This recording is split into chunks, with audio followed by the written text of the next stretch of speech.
Hello guys, তো আবারও চলে এসেছে একটা ভিডিও নিয়ে, বাট কোনো ইন্ট্রো ছাড়াই। যাই হোক, সেটা বড় কথা না। বড় কথা, দুর্গাপূজার বেশি দিন বাকি নেই। চারিদিকে প্যান্ডেল শুরু হয়ে গেছে অলরেডি, অনেক জায়গায় তো কমপ্লিটও হয়ে গেছে। দুর্গাপুজো আর বেশি বাকি নেই, হাতে গুনে মাত্র 2 সপ্তাহ বাকি।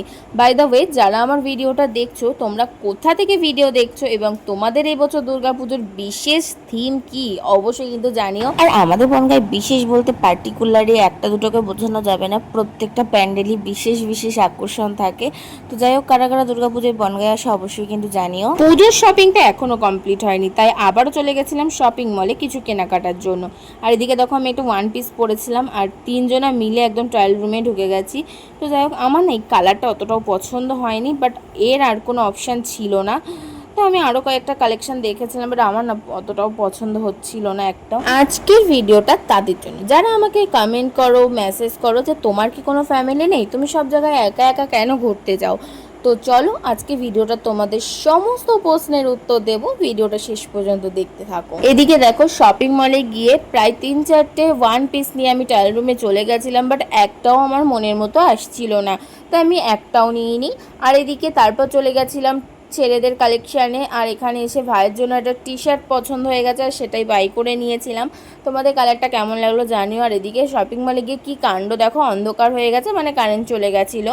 আর তারপর আমি একটা শর্ট কুর্তি দেখছিলাম, তো এইটা দেখে আবার সবাই ভেবো না যে আমি এটা পরে রাস্তায় বেরোবো, কারণ আমার কাছে এই ড্রেসটা নিয়ে অনেক কমেন্ট এসেছে, অনেক মন্তব্য এসেছে অনেকের। তো আমি শুনেছি, আমি কাউকে কিচ্ছু বলিনি, তো তাদের জন্য এই ভিডিওটা। আমি ওই ড্রেসটা পরে কখনোই রাস্তায় বেরোতাম না, ওর নিচে হয়তো জিন্স ট্রাউজার কিছু না কিছু অন্তত পরে বেরোতাম, এইটুকু ম্যানার্স আমার আছে। সো এই কথাটা বলার কারণ হচ্ছে, সামনে ভালো মানুষই আর পেছনে বদনাম করার লোকের অভাব হয় না এখনকার দুনিয়াতে। তো এই ড্রেসটা নিয়ে আমার কানে এসেছে একটা কথা, তার জন্যই আমি তোমাদের সাথে ভিডিওতে শেয়ার করলাম। আর আমি এটাও জানি তারাও আমার ভিডিও দেখলে আমার কোনো অসুবিধা নেই। আর একটা কথা বলি, আমার বাড়ি থেকে সব রকম ড্রেস পরার পারমিশন আছে, তাই সেই জন্যই আমি সব রকম টাইপসেরই ড্রেস পরি। আর হ্যাঁ, এটাও জানো তোমরা, আমি কুর্তিটা হয়তো একটু বেশি পরি, বাট হ্যাঁ, সব রকম ড্রেসই আমি ট্রাই করি। ভিমার্ট থেকে বেরিয়ে তারপর চলে গেছিলাম কসমো বাজারে। কসমো বাজারে গিয়ে আমি একটা ওয়ান পিস পরেছিলাম, বাট এটা মোটামুটি ভালো লাগছিলো, বাট এটা না কালার অপশান ছিল না, তো যার জন্য এটা আমি নিতে পারিনি। তারপর দেখো, আমরা একটু আইসক্রিম খেয়ে নিয়েছিলাম। তোমরা তো অনেকেই জানো, আমি আগে অনেক ভিডিওতেও বলেছিলাম যে আমি সেরকম একটা কারোরই কমেন্ট বা মেসেজ চেক করার সময় পাই না বা চেক করি না। তো দু এক সময় কিছু কিছু মেসেজ বা কমেন্ট সামনে চলে আসে, তো মনে হয় যে না রিপ্লাই দিই, সেই জন্য দুটো একটা কমেন্ট বা মেসেজ ভিডিওর মাধ্যমে আমি তোমাদেরকে শেয়ার করি।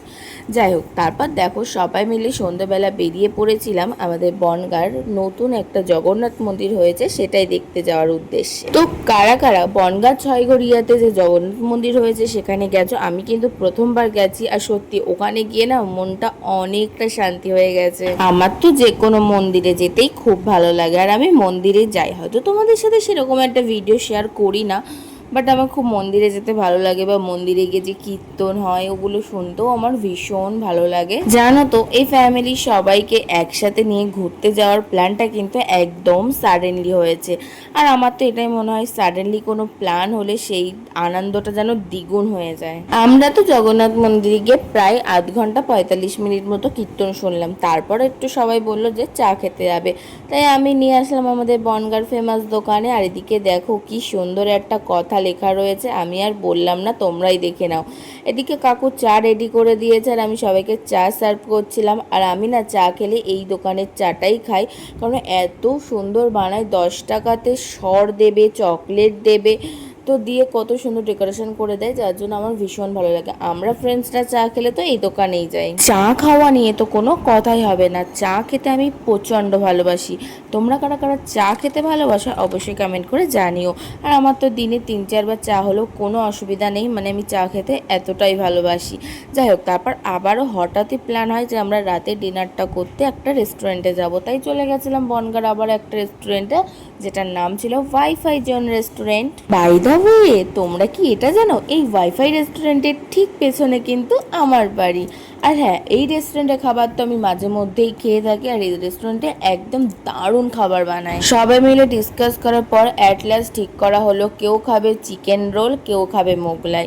তো আমরা দু রকমই অর্ডার দিয়েছিলাম, যে যেটা খেয়েছে, বাট আমি যেহেতু মোগলাই খাই না, আমি চিকেন রোলই খেয়েছিলাম। আমরা গেলে এই রেস্টুরেন্টের নতুন ঘরটাতেই বসি, বাট ওই দিন ওই ঘরটা বন্ধ ছিল, যার জন্য ওই পুরোনো রুমটাতেই বসতে হলো। বাট পুরোনো রুমটাও আমার কাছে ভীষণ সুন্দর। আচ্ছা, তোমরা কি কেউ লক্ষ্য করেছো? তোমরা তো আমাকে সবসময় কমেন্ট করো আমি নাকি সবসময় একই হেয়ার স্টাইল করি। আমি কিন্তু ওই দিন একদম একই হেয়ার স্টাইল করিনি, আমি একটু অন্যরকম চুল বেঁধেছিলাম।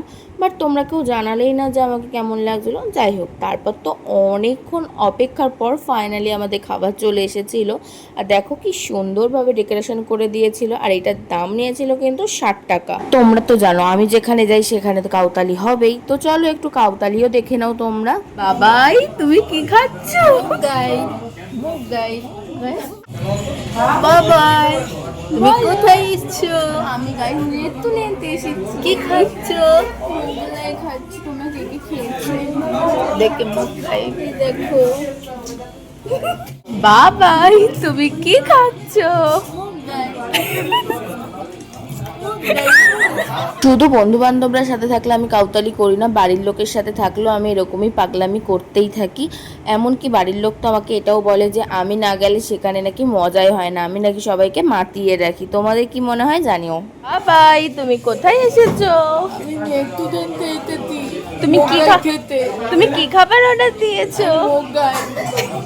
আমি মোগলাই খাবো। মোগলাই খাবার?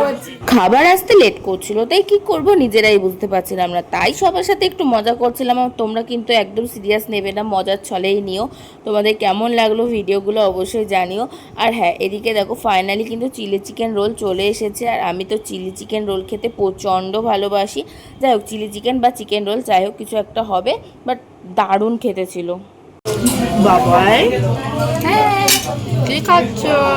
আমি রোল খাচ্ছি। রোল রোল খাচ্ছি। বাও, খাও। বাহ, কি সুন্দর। জানো তো একটা মজার বিষয় কি হয়েছিল ওখানটাতে, যখন আমরা ওই ভিডিওগুলো বানাচ্ছিলাম, ওই রেস্টুরেন্টের যে স্টাফ দাদারা ছিল ওরাও হাসছিল আমাদের এইসব ভিডিও দেখে। না, এইবার হয়েছে তো, তোমাদের অনেকের মনে প্রশ্ন ছিল যে আমি নাকি একা একা সবসময় ঘুরে বেড়াই, তো ফ্যামিলি কাউকে নাকি আমি সময়ই দিতে পারি না। আজকে ফ্যামিলির সব বাইরে নিয়ে ঘুরে আসছি।